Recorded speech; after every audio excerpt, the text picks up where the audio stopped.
Boa noite, igreja. Só para os bonitos, boa noite. Ninguém quer ser feio, hein? Eita, Jesus é bom.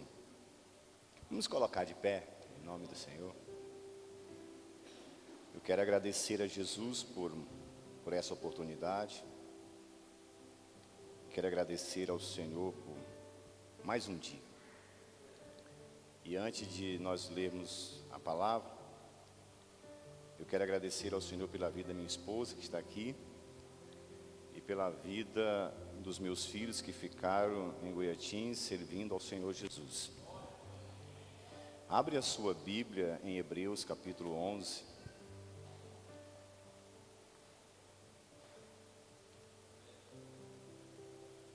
Glórias a Deus.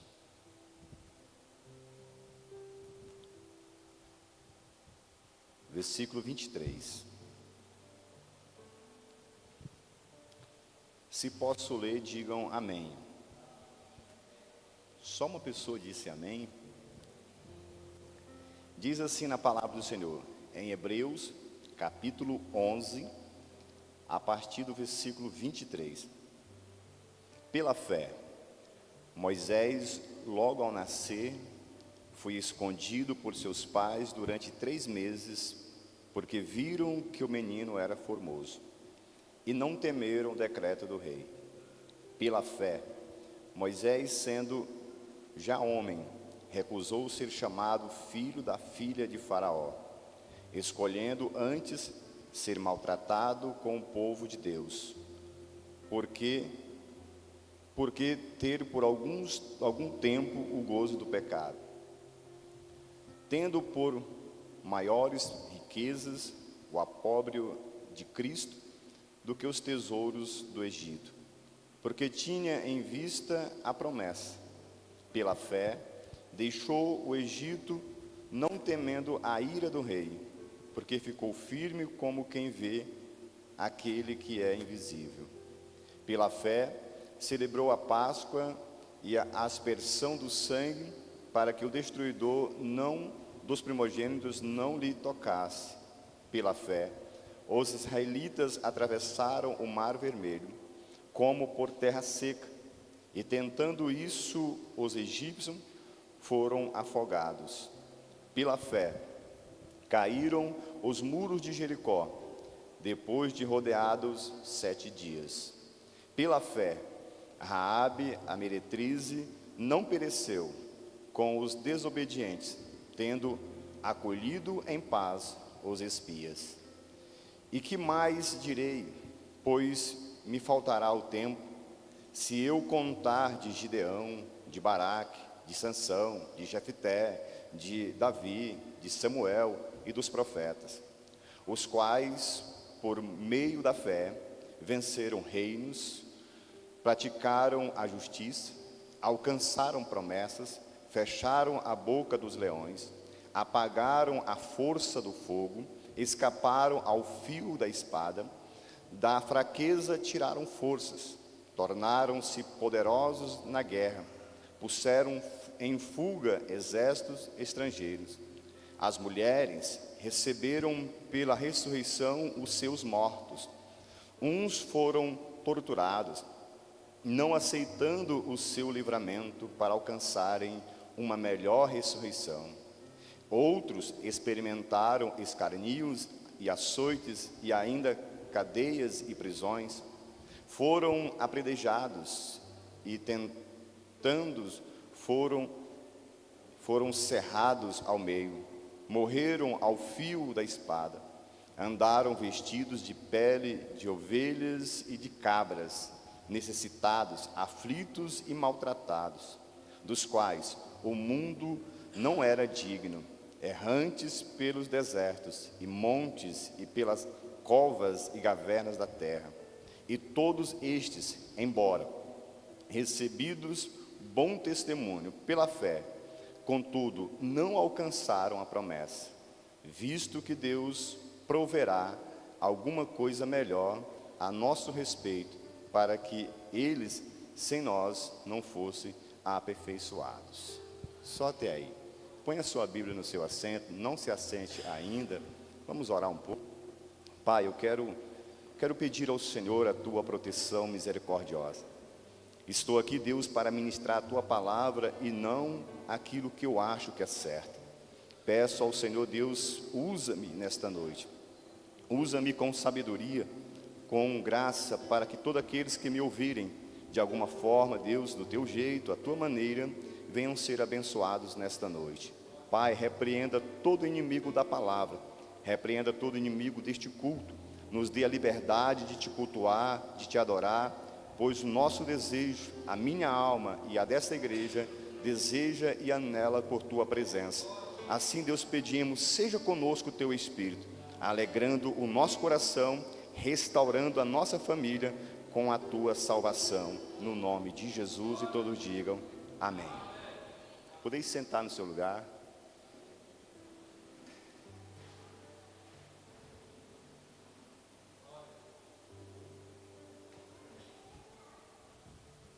Dá uma olhadinha para o seu irmão e diga para ele assim, com voz de quem não tem medo: não negocie a sua fé. Você está com cara de quem está com medo. Fala de novo: não negocie a sua fé. Amém. Ultimamente Deus tem me levado de fato a ministrar uma palavra quase que repetitiva, praticamente quase a mesma mensagem no decorrer de todos os cultos. Dá a impressão de que eu estou desaprendendo a pregar ou estou deixando de estudar a palavra, não sei. Ou a igreja não está entendendo e o Senhor permite repeti-la por muitas vezes. E nesta noite eu vou falar de algo que tenho falado muito nos últimos dias. Quero falar de fé. Algo tão importante para a igreja. E tão, irmãos, importante para cada um de nós. A fé é a única coisa que de fato move a mão de Deus, que atrai os olhares de Deus.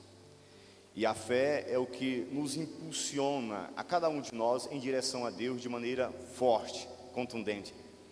A fé é o que faz com que nós nos mantemos de pé, é o que faz com que nós não desistimos.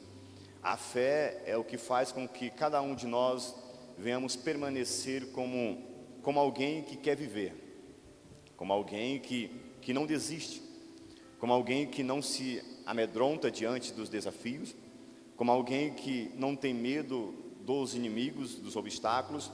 A fé faz com que o pequeno se torne grande. A fé faz com que o fraco seja forte. A fé faz com que o cego consiga enxergar.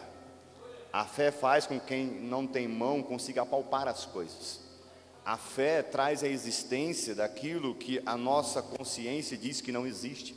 E a fé traz a realidade das coisas que para muitos irmãos é loucura, e faz com que nós nos posicionamos para receber algo que todos dizem que não existe. E isto é algo tão genuíno, que não existe nenhuma descrição dentro da própria palavra que possa realmente nos explicar minuciosamente o que é uma fé de verdade. E não existe nenhum teólogo, nenhum físico, nenhum sábio ou uma mente pensante que consiga de fato nos desenhar a fé. Então a fé é algo inexplicável, ninguém explica, mas alguns conseguem vivê-la, alguns conseguem percebê-la, alguns conseguem de fato andar de mãos dadas com a fé, de tal forma que consegue perceber, consegue notar quando a fé diz para parar, quando a fé diz que não pode desistir, quando a fé diz que é o seu dia e tudo e todos em volta diz: você hoje vai ser um derrotado, e a fé dizendo: hoje é o seu dia. E é sobre isso que eu quero falar nesta noite, pois esta fé tem sido manipulada de maneira errada. Esta fé tem sido negociada por muitos, e muitos têm se permitido, irmãos, que a sua fé seja manipulada de maneira errada, negativa, irmãos, em benefício de alguns ou de algo que não é Jesus. E nós lemos um texto da palavra, um pouco até extensivo, mas eu poderia ter lido todo o capítulo 11, quando fala logo de início sobre, irmãos, o exemplo dos nossos patriarcas. quando mostra claramente como Abraão, como Sara alcançaram as suas dádivas, e chega até a dizer no capítulo 11, que mesmo eles tendo fé, eles morreram sem alcançar a sua promessa. Ou fé tão grande é esta? Mas antes da sua morte, mesmo eles não alcançando a sua fé, mas avistando, ou melhor, alcançando a sua promessa, mas avistando a promessa de longe, eles disseram algo interessante: nós somos peregrinos nesta terra alheia. Nós não somos daqui. Ele diz, nós andamos como peregrinos, quer dizer, nós estamos num lugar que não é nosso. Essa terra não é a nossa. A fé nos diz que nós estamos aqui por um pouco e rápido espaço de tempo. A fé nos diz que há um lugar melhor do que isso que vivemos aqui. A fé diz que nós temos uma casa de fato sendo construída por Cristo. A fé nos diz que nós temos um lugar de conforto, de consolo, de paz de verdade, ao lado daquele que virá nos buscar um dia. E esta fé faz com que nós olhamos para as coisas corruptíveis desta terra e conseguimos dizer não para elas, não porque elas sejam ruins. O pecado, a Bíblia não diz que o pecado é ruim, diz que ele mata, mas não diz que ele é ruim. E ninguém peca com medo da morte do pecado, peca porque o pecado traz prazer. E muitos preferem viver no prazer que o pecado proporciona, deixando de lado a sua fé, uma maneira indireta de negociar a fé de Cristo. E nós observamos que isto nos mostra que Deus tem um propósito com a fé que Ele te deu. Ultimamente eu tenho falado algo que parece ser simples, mas não é assim. Você acha que Deus está preocupado com a tua dor? Você acha que Deus está preocupado com o teu sofrimento? Você acha que Deus está preocupado com as tuas dívidas, com a tua frustração matrimonial, com a frustração na criação dos filhos? Não, Deus não se preocupa com isso. A preocupação de Deus é saber se no momento da crise você tem fé que Ele é a solução da tua crise. Quer saber se no momento do problema em casa, se realmente Ele é a solução da sua casa. Pois no momento que eu estou com dor, se eu permito que a dor fale por mim, estou dizendo que não tenho fé. Mas no momento da dor, eu uso a dor para que a fé fale por mim, Deus responde na mesma hora. Deus não ouve a oração da dor, Ele ouve a oração da fé. Deus não ouve a oração do desesperado só porque está desesperado, Ele ouve a oração de quem tem fé. A Bíblia diz em Tiago, se tem alguém enfermo, chama os presbíteros da igreja e ore com ele. Está chamando, chame homens de fé.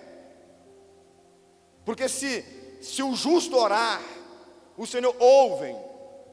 E se ele tiver cometido pecado, o Senhor o perdoa. Então Deus tem um propósito com a fé que Ele tem te dado. E nós temos observado que esta fé tem sido negligenciada de maneira tão terrível. Hoje nós olhamos para dentro do nosso reduto e o mundo nos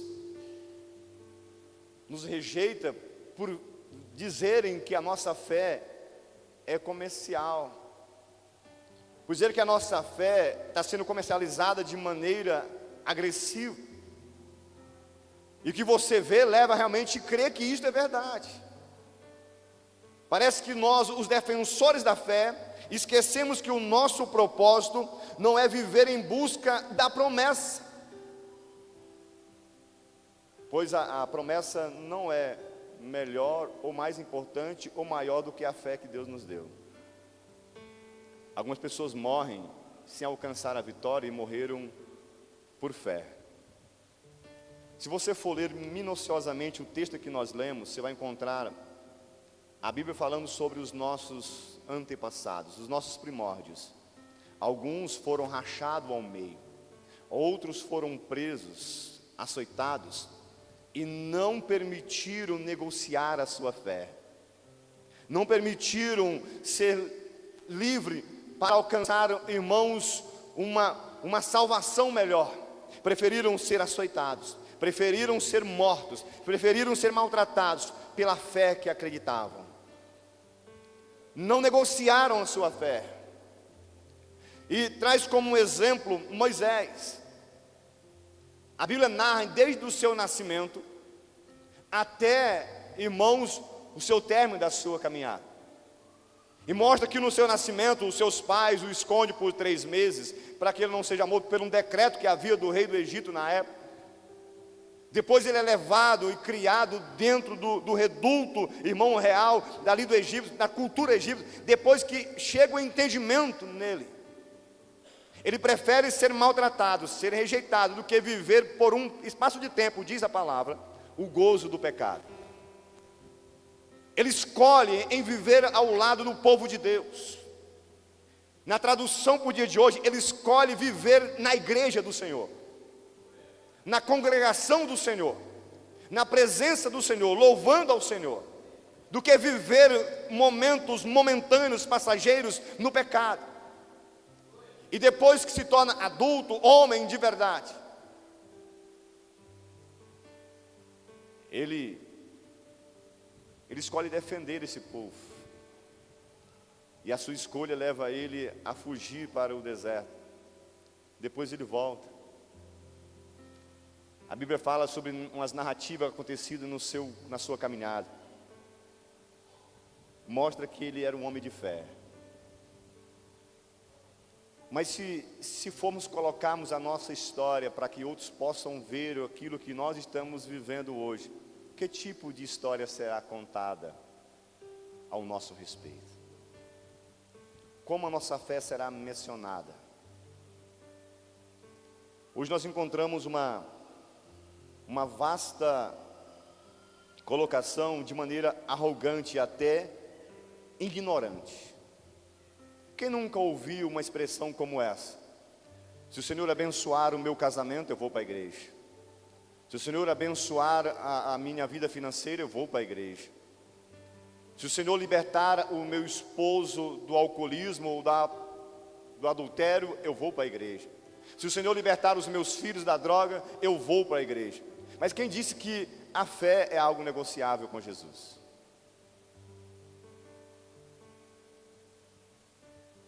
Jesus não barganha a fé que nos deu por nada. E esta fé é para a gente desafiar o impossível e não para ficar reivindicando o possível. É para a gente lutar pelas causas impossíveis, determinar a existência daquilo que não existe, venha existir. E eu fico imaginando algumas coisas. Eu vejo algumas pessoas dizendo que Pedro falhou, porque afundou, ou quase afundou, ou meio afundou. Eu digo que Pedro é o único cara que venceu indo e voltando. Quando ele pediu para que fosse até o mestre deu a ordem para que ele fosse, ele foi andando, não é verdade? Mas eu pergunto, Jesus voltou para o barco nadando com ele ou caminhando? Jesus foi para o barco caminhando. Ou será que ele ia caminhando e puxando Pedro pelos cabelos quando ele nadava? Não, ele voltou para o barco também andando com Jesus. A fé é para nós, irmãos, desafiar algo impossível na nossa vida. E a igreja do Senhor Jesus, a qual nós nos reunimos, não é um lugar para ficar cobrando do Senhor. Não é um lugar de ficar cobrando, irmãos, do Senhor. Senhor, cadê a minha bênção? Cadê o meu socorro? Não, é lugar de agradecer ao Senhor. Mesmo que a bênção não esteja ainda ao ponto de eu tocá-la de fato, mas eu sei que ela é minha. E alguns negociam essa fé, buscam o caminho mais rápido. Deixa eu fazer uma paradinha na mensagem, só para me dar um exemplo. O meu pai é um macumbeiro credenciado. Meu pai é dono de centro de macumba. E um dia desse, na casa do meu pai disse assim: filho, esses dias veio uma senhora da sua cidade aqui, busca dos meus serviços. Quem era, pai? Eu não lembro o nome, filho. Eu te confesso que eu fiquei curioso para saber quem era a irmã tão fervorosa na fé. Mas o meu pai não conseguiu lembrar o nome da abençoada. Caminhos mais rápidos para se chegar à bênção. Talvez se o pastor Francisco, em vez de ter feito um cartaz anunciando o culto, tivesse feito um anúncio, será a noite do milagre, talvez haveria muitos e muitos visitantes na igreja. Ou se o pastor fizesse um anúncio, nem que fosse mentiroso, dando só um exemplo. Há hoje na igreja Batista de Filadélfia, em Riachão, um pastor que impõe as mãos e o milagre acontece. Cego anda, paralítico se levanta. Ele ora e as pessoas, espírito morre. Nós teríamos que arrumar um ginásio. Mas fica uma pergunta: Jesus não está curando mais pessoas nas igrejas? Jesus não está libertando mais pessoas nas igrejas? Tá. Mas Jesus cura e liberta quem tem fé nele. Então não dá mais tempo a gente ficar brincando de ter fé. Pois é fácil eu confessar publicamente que tenho fé. E é muito fácil, mais ainda, Jesus olhar para mim e ver que eu estou mentindo para mim mesmo. Pois quem tem fé confia a sua vida, o seu direito a Jesus. Se eu tenho fé em Jesus, se eu acredito em Jesus, então tudo que é chamado de meus direitos, eu entrego a Jesus. Você consegue confiar a Jesus a administração da sua empresa? Administração da sua casa? A educação dos seus filhos? Hoje a gente consegue ver algumas coisas interessantes. As pessoas orando para Deus abençoar, para abrir um negócio, um empreendimento próprio, e Deus abençoa, e o camarada abre um negócio. E ele começa a ser abençoado, a fé começa a ser exercitada como deve. Só que aí quando a bênção chega, agora não tem mais tempo para ir para a igreja, não tenho mais tempo para cultuar ao Senhor, não tenho mais tempo para visitar o irmão, pois se eu sair a minha empresa vai falir, se eu não tiver as coisas não andam. Ué, mas quem dá o crescimento é Jesus, quem abençoa é Jesus. E se eu entender que a minha fé, irmãos, é algo sobrenatural, de que não é a minha habilidade, não é o meu conhecimento, não são as minhas estratégias que está fazendo a diferença, mas é o toque especial da mão de Jesus lá. Então tanto faz eu estar como não, se a mão de Jesus estiver, as coisas vão andar do mesmo jeito. Então eu tenho o tempo de eu estar olhando para, como diz o ditado popular, diz que o olho, irmão do fazendeiro, é que engorda o gado. Tem um momento que eu tenho que estar olhando para as minhas coisas, mas tem um momento que é Jesus que tem que estar olhando para mim, senão não vai para lugar nenhum. Tem que ter um momento de adorar o Senhor, de servi-lo de fato, de agradecer ao Senhor Jesus. Aí você encontra hoje algo vergonhoso, que a gente pergunta: meu Deus, que evangelho é esse? Um evangelho que se tornou piada nas redes sociais, um evangelho que virou escarnio no meio da sociedade. Se eu não tenho para oferecer, então eu sou uma pessoa sem fé. Se eu não tenho dinheiro para ofertar, então você não tem fé, é um miserável. Vi um dia desse um vídeo de um grande ministro, que eu não sei se é do Evangelho, se for, mas tem tantos evangelhos. Eu conheço um que é verdadeiro, que é chamado Evangelho de Jesus, amaldiçoando um homem, porque este homem recusou-se dar uma oferta. A fé não é algo para se negociar em benefício próprio. A fé nos leva a perder o que nós temos, a não ganhar aquilo que nós desejamos. Eu fico observando, tem um versículo que ele é um clássico nos evangelhos, Lucas capítulo de número 9, e o versículo de número 23, diz assim, e são palavras de Jesus recitadas aos seus discípulos: se alguém quiser vir após mim, negue-se a si mesmo a cada dia, tome a sua cruz e siga-me. Quem não tem fé, ele pode até negar-se a si mesmo, mas não todo dia. Ele pode até pegar a cruz, mas dificilmente vai andar com ela. Jesus não renunciou à cruz. Você sabe por quê? Porque da cruz mana a vida. Da cruz mana a sua alegria, a sua paz. E quando Jesus assumiu a cruz, Ele assumiu por sua causa, por minha causa. Foi por causa da minha família, da sua família. Porque se Jesus renunciasse à cruz, nós não estaríamos aqui.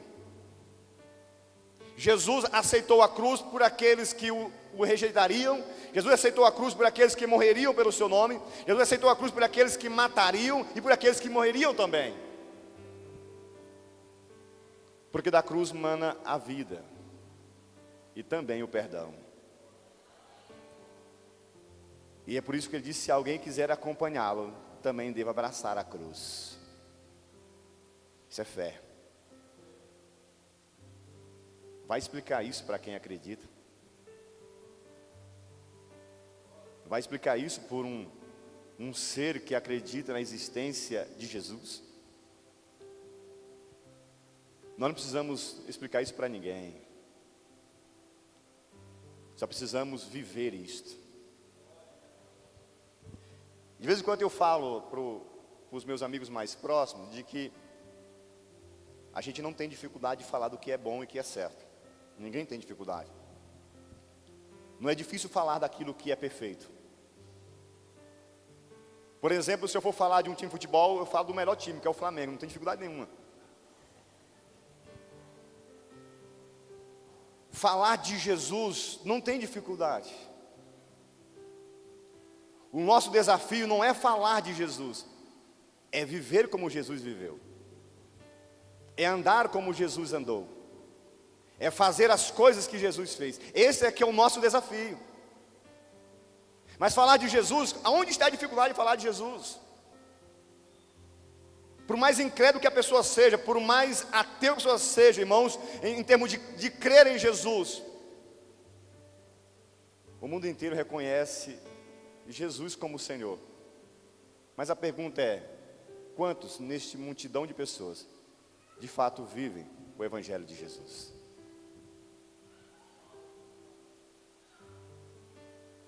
Existiu uma expressão dita por Billy Graham quando ele ainda pregava nas suas cruzadas evangelísticas. Ele sempre ressaltava algo interessante. Num tom bem agressivo ele falava isso: a única solução para este mundo é o Evangelho de Jesus. E Billy Graham algumas vezes batia a mão no peito e dizia assim: então levantemo-nos nós e iremos anunciar este Evangelho ao mundo. Porque o Evangelho de Jesus é o que alimenta, que ressuscita no coração do homem a fé. A Bíblia nos diz em Romanos 10 que a fé vem pelo ouvir, e o ouvir da palavra do Senhor. Então não é de qualquer jeito, não é de qualquer maneira. Tem que saber quem é o Senhor, consumador da nossa fé. Quando nós o conhecemos, quando nós de fato entendemos que Jesus é Senhor sobre nós, descobrimos algo tão interessante. A vida pode ser prazerosa nos seus atributos pecaminosos, mas Jesus é melhor. Jesus não é gente não. Jesus não manda recado para ninguém, Ele fala pessoalmente. Quando não tem ninguém, Ele usa até jumento. Mas quando Ele quer falar, Ele fala. Fico olhando alguma expressão bem rústica de João Batista, dizendo que se o Senhor quisesse, Ele ressuscitariam e as pedras o clamariam.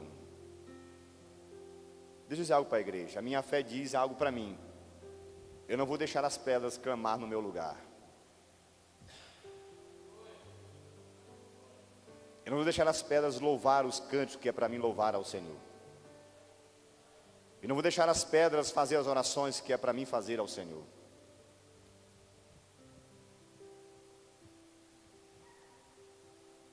O tempo nunca foi nosso amigo. O tempo não é seu amigo. O tempo é tão covarde com nós, que ele não volta para a gente consertar os dias maus que nós vivemos, consertar as escolhas erradas que nós fizemos. Agora Jesus é bom.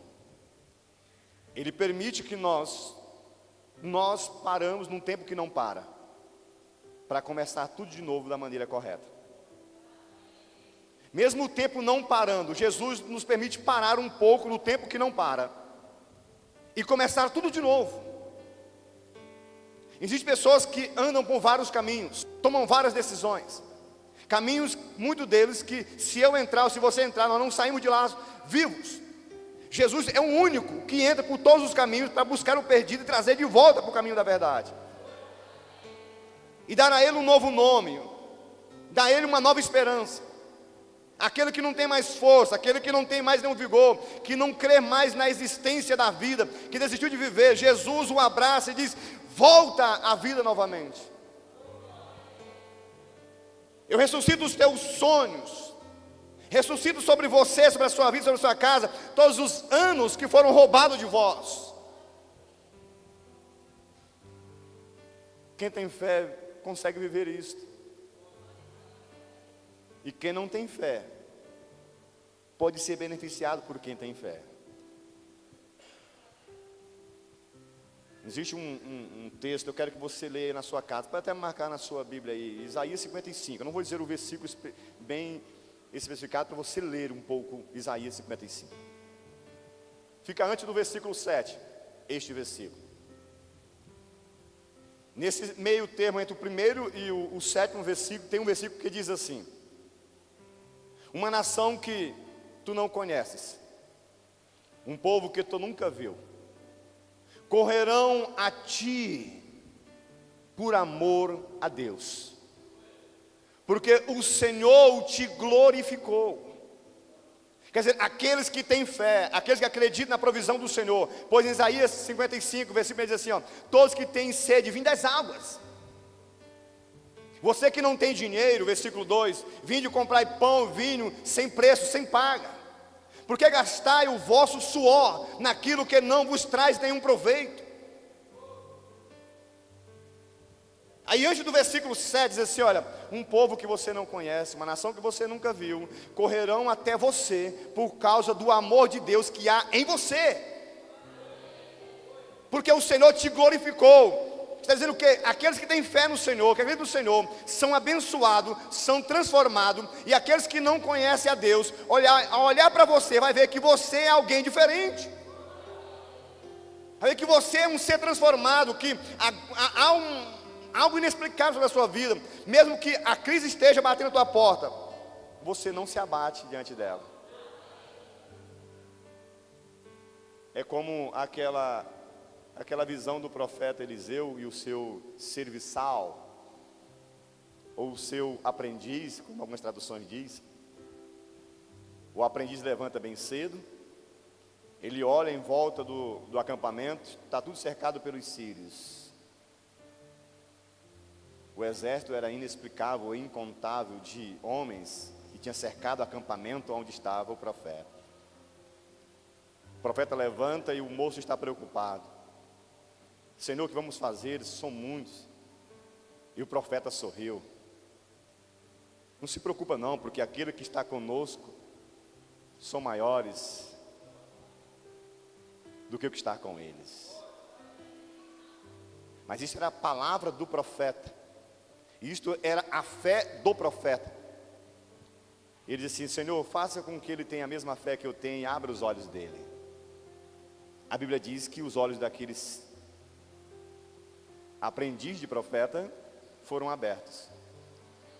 E a Bíblia diz que ele glorificou a Deus porque ele viu que por detrás do exército dos sírios havia um maior, numerosamente maior, mais poderoso do que o exército dos sírios, guarnecendo o local. Fé. Isso é fé, irmãos.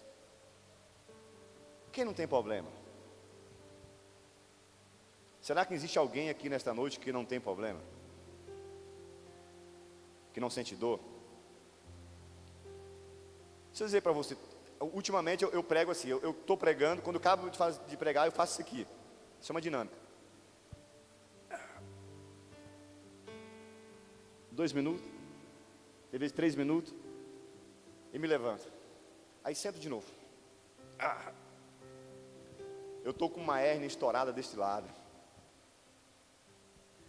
E todas as vezes que eu passo em torno de há mais de 10 minutos pregando ou falando, ela dói coisa absurda. Quem não tem problema? Estou numa fila de espera para uma cirurgia, não saiu ainda.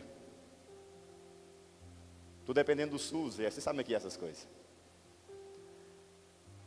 Todos nós temos problemas.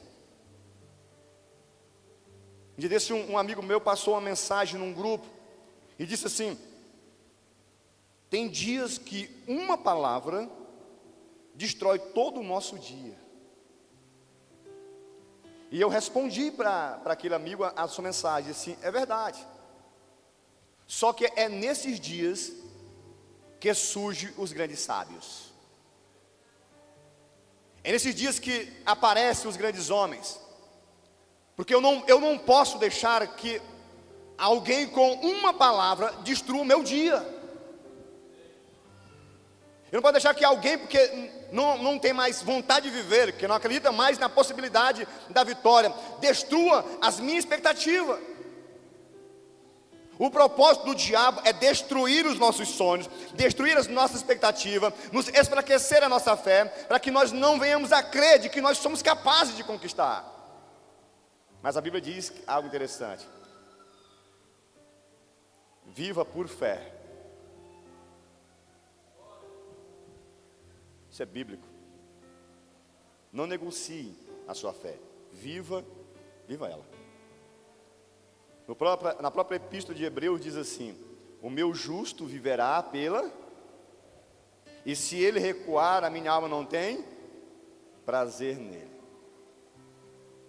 Não está dizendo que é viver por causa da cura, por causa do carro do ano, ou pelas fazendas cheias de branquinha, ou por causa, irmãos, da conta com 20 dígitos, ou um pouco mais. Não é isso que faz com que a gente viva bem. Viver bem é não depender do homem, mas depender só de Jesus. Jeremias diz, vou encerrar a mensagem daqui a pouco. Jeremias diz algo interessante: maldito o homem que confia no homem. Será que Jeremias virou um homofóbico? Será que Jeremias estava pregando o ódio? Não, ele está dizendo algo interessante: maldito o homem que confia a sua salvação a outro homem, mas bem-aventurado é aquele que faz do Senhor a sua força. Eu não posso desacreditar no potencial que você tem. Eu não posso deixar de amar você como pessoa. Mas a minha maior fonte de inspiração não é o teu talento, é a misericórdia de Jesus. Porque se você falhar comigo, Jesus não abandona o barco da minha vida. Se estiver entrando muita água e eu não estiver dando conta de tirar água sozinho, Jesus pega outro balde e bate água comigo. Enquanto muitos pulam fora e deixa a gente sozinho à deriva. Jesus não falha. Ele deixou algo tão simples, que é um dom. Deixou a fé para nós usarmos quando precisarmos dele. A fé é a nossa internet para falar com Jesus. Tão simples isso. e ela não cai sinal tempo nenhum. Não precisa de torre e nem de um aparelho para ter acesso a Jesus. Só basta querer e se render a Jesus, e em qualquer lugar você terá acesso a Ele. Isso é fé. Não busque Jesus por causa apenas de uma cura. Não busque Jesus apenas por causa de uma bênção financeira. Não vá até ou venha até uma igreja por causa de uma libertação somente. Mas procura Jesus porque Jesus é o grande eu sou. Ele é aquilo que eu preciso. Ele é a força que eu necessito. Ele é o dia para a minha vida. Ele é a noite para o meu descanso. Ele é a esperança da minha alma. Eu fico observando alguém tão famoso, tão rico e poderoso como foi Davi. Um ser próspero, realizadão de tudo na sua vida, que tinha conquistado tudo que se possa imaginar como conquista. Escreve um salmo, Salmo 27.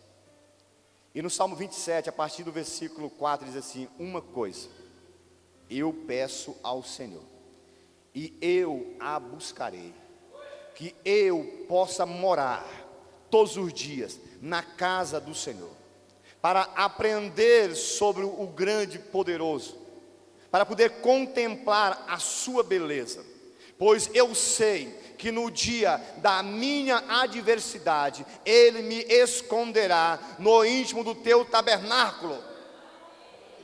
E bem no finalzinho do capítulo diz assim: e um dia eu vou ver a paz do Senhor na terra dos viventes. E Davi era um cara que não precisava de ninguém, literalmente falando. Todos o serviam, pois ele tinha tudo, até mesmo a graça do Senhor.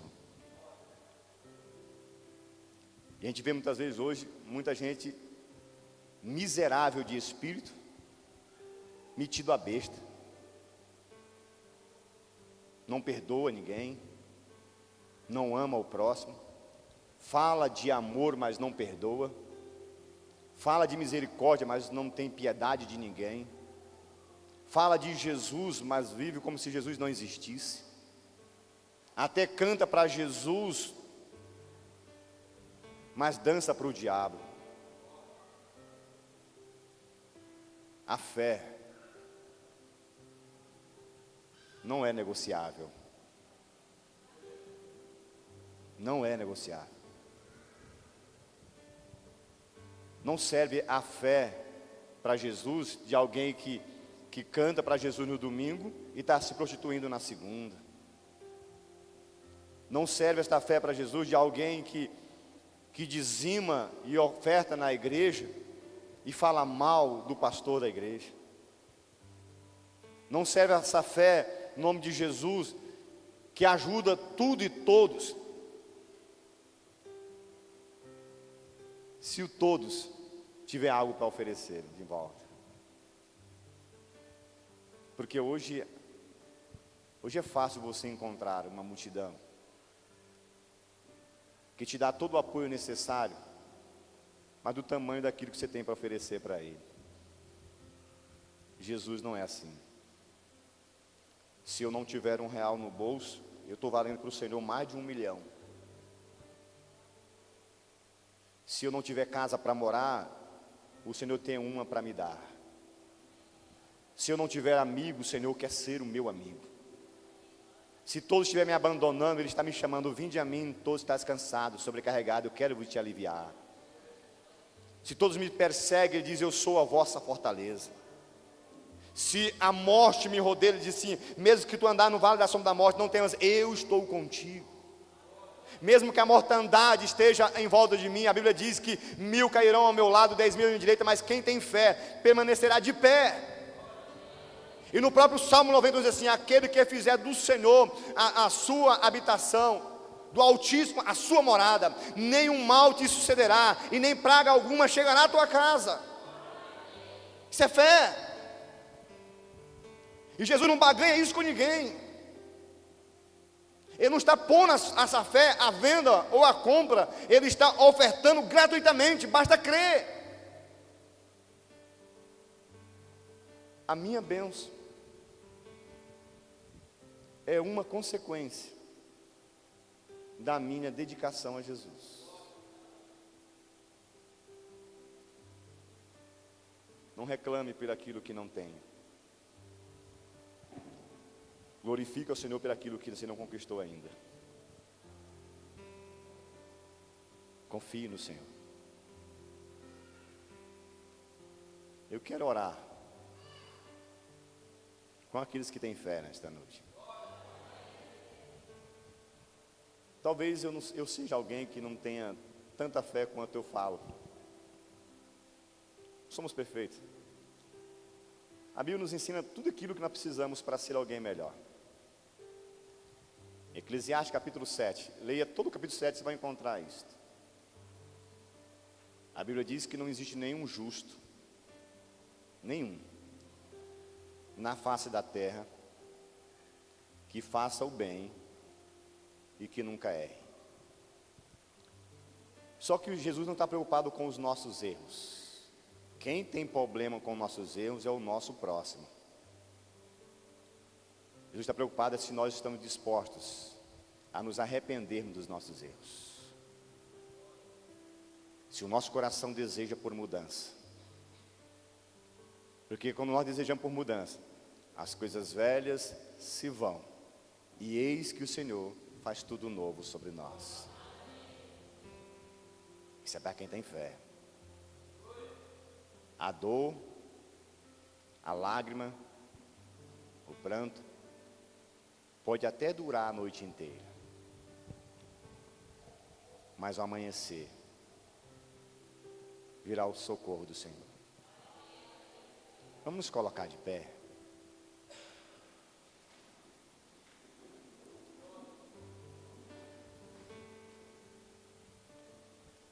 Eu não sei qual é a tua motivação de você estar na igreja. Eu só sei de uma coisa. O propósito de Jesus em estar aqui é falar contigo. E acredito que Ele já falou um pouquinho com você. E neste momento nós vamos gladiar um pouco. Um momento da oração, um momento de guerra, confronto. Então eu quero que você pegue a sua arma, chamada fé. E vamos lutar um pouco. Vamos desafiar, irmãos, as circunstâncias contrárias à nossa vida. E colocar diante do Senhor as nossas demandas. E clamar ao Senhor e dizer: Senhor, luta por mim. Interceda por mim. Se levante ao meu favor. Ouça a voz da minha fé que clama neste momento. Não use a sua dor, use a sua fé. Não use a sua derrota, use a sua fé. Use a sua fé como você nunca usou antes. E diga: mesmo Senhor. Faça a oração de Abacuque. Para mim, uma das orações onde a fé é mais aplicada no contexto bíblico. A oração de Abacuque diz assim: Senhor, mesmo que tudo falhe, mesmo que as ovelhas sejam exterminadas, mesmo que nos currais não haja mais gado, mesmo que o fruto da vide não funcione, que a videira não produza mais frutos, Senhor, contudo, todavia, eu me alegrarei no Senhor da minha salvação. Use esta fé, feche os seus olhos. Senhor Deus Todo-Poderoso, Pai, neste momento eu oro, Senhor, unindo a minha fé à fé deste povo aqui presente. Deus, eu quero clamar em Teu nome por estas vidas, e quero clamar ao Senhor Deus por estas almas nesta noite. E se houver aqui nesta noite pessoas afastadas dos Teus caminhos, desgarrados, meu Deus, do teu rebanho. Que o Senhor fale intimamente com esta pessoa. Mostra, Deus, que o Senhor é o bom caminho. Mostra que o Senhor é o bom, perfeito amigo. Mostra que o Senhor é o socorro, que o Senhor é a resposta, que o Senhor é a solução, que o Senhor, meu Deus, é a provisão, que o Senhor é a bênção, que o Senhor é a restauração, que o Senhor é a salvação. Pai, mas se houver um casal, uma família lutando contra os vícios, a maldade, meu Deus, a perseguição, Deus, te levanta ao nosso favor nesta noite. Levanta em favor daquele que não tem mais força, daquele que está lutando incansavelmente, sem desistir, sem recuar, clamando pela vitória. Deus, se levanta ao nosso favor nesta noite, e interceda por nós nesta noite. Luta por nós, Senhor, as lutas que são demais para nós, as lutas aos nossos inimigos são mais fortes do que nós. O Senhor é maior, o Senhor é maior. Luta por nós, Senhor, nos dê a bênção, a vitória, pois só o Senhor pode abençoar-nos, só o Senhor pode nos abençoar, só o Senhor pode nos salvar. Em tuas mãos, Senhor, nós entregamos a nossa família, em tuas mãos entregamos os nossos negócios, em tuas mãos entregamos a nossa casa. Deus, nós confiamos ao Senhor os nossos direitos, Pai. Interceda por nós e não nos deixe ser persuadido pelo nosso inimigo, não deixe cair em tentações, mas sustenta-nos, ó Deus, de pé. Sustenta os teus filhos de pé, e não permita, Senhor, que os nossos adversários sorriam ao nosso respeito, dizendo que prevaleceram sobre nós. Não permita, Deus, que os filhos da perdição prevaleçam contra os nossos filhos. Pai, seja conosco em nossas casas, seja com esses filhos nos seus relacionamentos, seja com esta senhora no seu lar, no relacionamento com seu esposo e na educação dos seus filhos. Seja com este pai, meu Deus, a provisão do Senhor e o amor pela família venha crescer, venha multiplicar, meu Deus, para que ambos possam se amar. No lar, meu Deus, aonde o ódio estava prevalecendo, que o teu amor quebre os grilhões, quebre as algemas, arrebente as cadeias e liberte as famílias da opressão do mal, Senhor. Meu Deus, em nome de Jesus, assim nós oramos nesta noite. Eu uno a minha fé com a fé da igreja e profetizamos, Senhor, dias melhores, um novo tempo, uma nova história, um novo amanhecer, aonde os nossos rostos venham brilhar de alegria na tua presença, por ver a tua vitória chegando em nossa casa, chegando aos nossos celeiros, a nossa despensa. Meu Deus, aonde tocarmos as nossas mãos, venha ser abençoado pelo Senhor. Assim eu oro neste momento, no nome do Pai, do Filho e do Espírito Santo de Deus. E quem tomar posse da oração, digam amém. Se pode dar uma salva de palmas ao Senhor Jesus.